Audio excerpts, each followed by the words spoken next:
What's up, everybody? Welcome back to another episode of the Wild Card Podcast. I'm one half of the pod, Kendall Mans, and y'all know what day it is. It's Throwback Thursday. We're going to highlight a great HBCU athlete.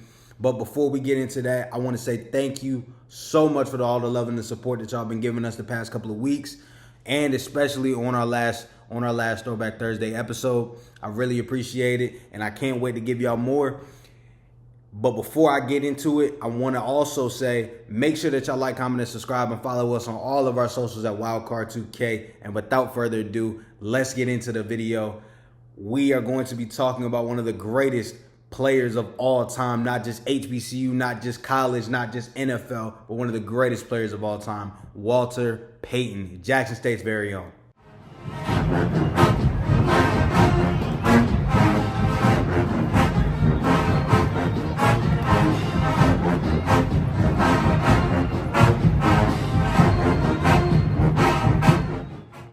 I want to give a quick shout out to Pocky Candy for putting these highlights on YouTube. HBCU highlights are very, very difficult to find, especially for highlights this far in the past. So I really, really want to say thank you to Pocky Candy. I'll put the original link to the video down below in the description. And without further ado, let's get into it.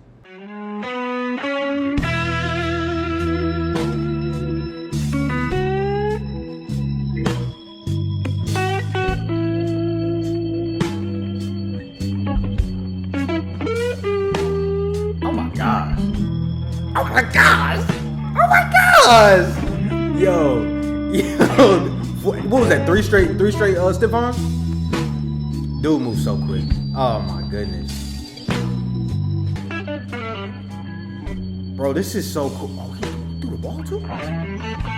Oh, that's a dot too! Oh my gosh, that was a dot! That was a dot! His ability to get off to break tackles is amazing. Truly, truly amazing.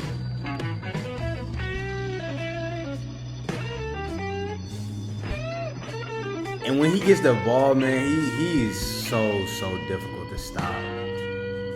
Like he feels like one of those guys that if you bring him down because he wants to go down. He's just torching these guys, man. Oh, a nice hurdle into the end zone. Oh my gosh! Did y'all see that spin move? Bro, the spin move was so quick.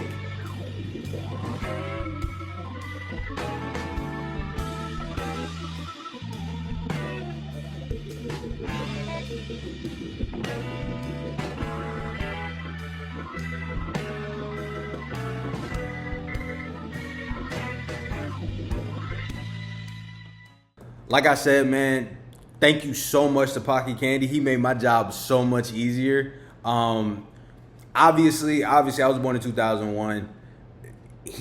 Walter Payton was done playing at Jackson State in he got drafted in 1975. I've never seen Walter Payton play a day in my life, but seeing his college highlights, obviously I've seen his NFL highlights, but seeing his college highlights was great to see. I know that wasn't everything, but the fact that he put that on, the fact that, Pocky Candy put that on YouTube, I had to go see it. I had to, give it its fair due. So I'm really glad that I did. Had a great time watching, and I also wanted to look at Jackson State's records and everything when Walter Payton was there, and I wanted to look at his own accomplishments. Pocky, highlighted some, but I want to go a little bit more in depth and really show exactly what Walter Payton was all about when he was a Jackson State Tiger. So I went to Mississippi Sports Hall of Fame. I went to their website to see a little bit more about his college career and everything that he did for the state of Mississippi. So reading his college career, he set an NCAA scoring record of 464 points. Led the nation in scoring with 160 points in 73. He holds 9 Jackson State records, including most career rushing yards of 3,563.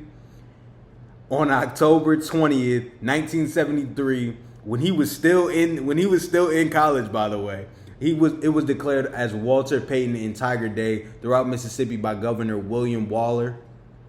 He was an All-American at JSU, and he was inducted into the JSU Hall of Fame, and he was inducted into the Football Hall of Fame in 1996. Obviously, like I said before, Walter Payton is a legend amongst legends, one of the greatest to ever run the ball, one of the greatest to ever touch a football. And, in his college career, he did a whole lot. I mean, you have a lot of guys that don't accomplish the stuff that he accomplished, especially in the years that he accomplished it. I think that the fact that his records still hold to this day means something. And Walter Payton is one of a kind, truly one of a kind. Sweetness was a one of a kind player. For the 71 season, his freshman season, they went 9-1-1, 4-1-1 in the SWAC. And this was Robert Hill's first season as head coach. And they opened out with a loss to Prairie View, a 1-point loss, but then went on to have a five-game winning streak with a tie in the middle, and then end the season off with another 4-game winning streak. So, basically, Prairie View was the only game that they lost. Their first game of the season was the only game that they lost. In this season, their highest scoring game was 49-28 against Southern. Like I said, they scored 49 points. Alcorn, another rivalry game, they won that game 35-29. And they ended off the season against Alabama A&M in a non-conference game in the Azalea Classic. I believe I said that right. And they scored 40 points to Alabama A&M's 21. Oh, they also finished second in the SWAC. Grambling was Grambling. They went 9-2 and 5-1 in the SWAC. So that tie against Texas Southern did hurt Jackson State, I think, ultimately. So looking at 1972, this was one of two, I believe, SWAC championships for Jackson State during Walter Payton's time. And this time they ended up beating Prairie View 16-3, opening up the season. They opened the season with a 5-game winning streak, had a 2-game slid against Grambling and Bethune, beat Texas Southern, lost to Morris Brown, and then finished the season off with a 2-game winning streak. So their highest point total was in their game versus Lane College. They scored 72 points to Lane 0. So they put out a shutout and they put up 72 points. Crazy stuff. Again, this time they tied with Grambling State, who they did lose to 13-26. They played at Grambling this time, and again, like I said before, they also lost to Bethune-Cookman, which was a non-conference game at the time. They lost to Bethune-Cookman 17-22, and Morris Brown 14-20. So highest scoring game was 72 against Lane, like I said before, and they were SWAC co-champions. So I'm not necessarily sure how everything worked in the SWAC at that time, but their final record was 8-3, and they were 5-1 in the SWAC. Again, like I said, time for co-SWAC championship crown. 1973 was Walter Payton's junior year, and in this year, the Jackson State, they went 9-2, 5-1 in the SWAC. So I believe last season they went 8-3. So this time they improved to 9-2, but they still remain 5-1 in the SWAC. Robert Hill is still the head coach in his third season. They opened the season up against Nebraska Omaha. They won 3 straight games. Then took a L to Kentucky State 7-9. Two-game winning streak. Then lost to Grambling again 12-19, and then they finished the season off with a 4-game winning streak, beating Alcorn, Morris Brown, Texas Southern, and Bethune-Cookman. Highest scoring game this season was a 60-piece against Bishop. They had 60. They beat Bishop 60-12, and they also beat Bethune-Cookman 42-32 and Texas Southern 44-14. And they beat Alcorn again 21-7. Excuse me.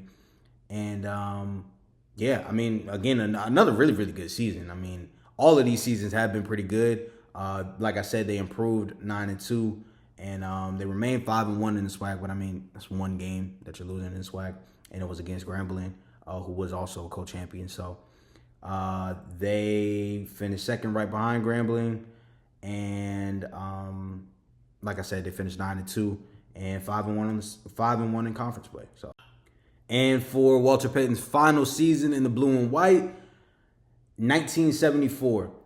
And in this season, they went 7-3. So they did have a little bit of a drop off. They went 7-3 and 4-2 in the SWAC. Robert Hill was still the coach, and they opened the season off with a loss versus Morgan, 6-10, excuse me. Then railed off a 4-game winning streak, and had a 2-game slid against Southern and Grambling, and then they finished the season 3-0. Highest point scored this season was, I thought it was the 67-point game that they had against Prairie View, but no, it was 75 points against Nebraska Omaha. And I mean, 70, I think the second 70 plus point shutout game that they had in his time there. So, you know, again, crazy. These are crazy numbers regardless. But 67 to 7-point game versus Prairie View is definitely, I think, a little bit more impressive, just because it was against SWAC competition. So that's why I said that. But again, you know, overall it was a down season for them. I'm not sure how many games Walter Payton played this season. I don't know if, you know, what his pro trajectory was or whatever. But ultimately, it was a down season. I think this is their worst season since we've been looking at them. They still went 7-3 and 4-2 in conference play. So I mean, it's not a crazy bad season, but you know, a down season by their standards nonetheless. But yeah, I think, you know, looking at all of this, Walter Payton definitely had a lot of good times at Jackson State, and his team had a lot of success as well. So, hey man, I had a great time watching one of the greatest players to ever play the game. You know, Walter Payton was a very, very special player, and it was great to see him in college too. It was funny because I saw some people in the comments of the original video saying that they had never seen Walter Payton's highlights from Jackson State, and I thought that was really cool. Again, you know, big shout out to Pocky Candy. I've been having issues sometimes finding highlights of players from the early 2000s or early 2010s. I can't imagine having to find highlights from you know, the early 70s. That's crazy to think about, and I'm really, really happy that not only that Pocky Candy posted this, but that I got to react to it and put it to hopefully a audience that may not have seen his highlights as well. So really, really great experience. Had a great time doing it, and I hope you all had a great time watching. But that's it for me. Don't forget to like, comment, and subscribe. Follow us on all of our socials at Wildcard2K. And if y'all have anybody else that y'all want me to react to, please do not hesitate to put it down in the comments down below. And with that being said, I'm out.